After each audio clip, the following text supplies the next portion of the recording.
To install the projection lens, first remove the dust cap from Projector and the rear lens cap of the lens. Make sure not to touch any of the glassed surfaces. Line up the red indicator on the lens with the red indicator on the lens mount.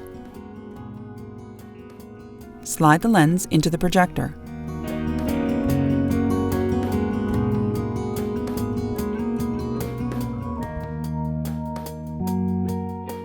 Turn clockwise until it locks.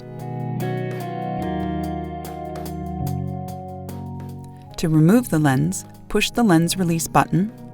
Rotate lens counterclockwise until the red line is straight up.